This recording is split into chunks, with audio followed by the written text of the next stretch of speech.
తరంగాలు ప్రతి అణువు అణువు కణం కణం కదిలి ఆ ప్రాణశక్తి మొత్తం దేహమంతా నిండుకొని ఒక్కసారి తన్మయత్వంలోకి వెళ్ళిపోయామా లేదా?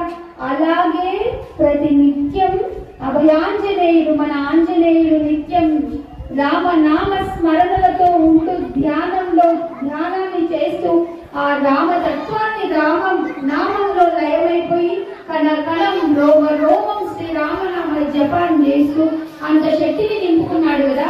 మనకు కూడా అదే చెప్తుండు, మీరందరూ నా వద్దకు వచ్చి నా ఆలయానికి వచ్చి నాకు నమస్కరిస్తున్నారు కదా, నేను ఎందుకు ఇంత శక్తివంతునైనా, ఏ విధంగా ఇంత శక్తివంతునైనా చెప్తాను విను అని చెప్పేసి నేను రామనామంతో ధరించాను.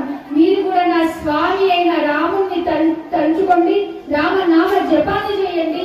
ఆ రామనామ జపం ఎప్పుడైతే మీరు చేస్తారో నాలాంటి వజ్ర కాయం అంటే నాలాంటి ధీరత్వం మీకు వస్తుంది, నాలాంటి శక్తి మీకు వస్తుంది, నాలాంటి జ్ఞానం మీకు వస్తుంది, నాలాంటి ధర్మం మీకు వస్తుంది అని ఆంజనేయ స్వామి ప్రతి గ్రామంలో ఉండి ప్రతి భక్తునికి అవ్యక్తంగా కనిపించని సూక్ష్మ రూపంలో ఉండి ప్రబోధిస్తూనే ఉంటాడు నిత్యం.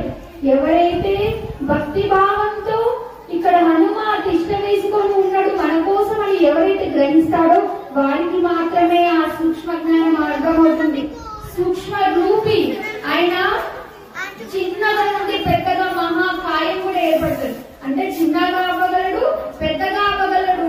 అంటే నీవెప్పుడైతే సూక్ష్మ జ్ఞానంతో ధర్మాన్ని ఆచరించి నీ బుద్ధి మంచి సద్బుద్ధి ఎప్పుడైతుందో అప్పుడు నీ జ్ఞానం ప్రకాశిస్తుంది, 10 మందికి నువ్వు సహాయపడతావు అని మన హనుమ మనకు ప్రబోధిస్తున్నాడు.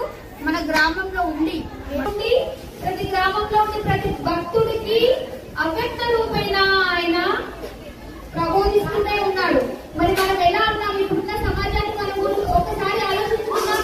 ప్రతి గ్రామంలో రామాలయం, శివాలయం, హనుమాలయం, ఇంకోటి దేవతల విగ్రహాలు పెట్టుకొని పూజిస్తున్నాం కదా. వారి నుంచి ఏమి స్ఫూర్తి పొందుతున్నాం మనం? మన ఇంట చేసి బయటకు వెళ్ళాలన్నా.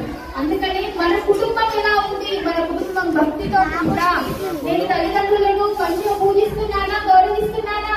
నా భార్య పట్ల, నా పిల్లల పట్ల, నా పక్కింటి వారి పట్ల, నా గ్రామం పట్ల, నా సమాజం పట్ల నేను ధర్మంగా ఉన్నానా? ఒక్కసారి మనం ఆత్మ పరిశీలన చేసుకోవాలి.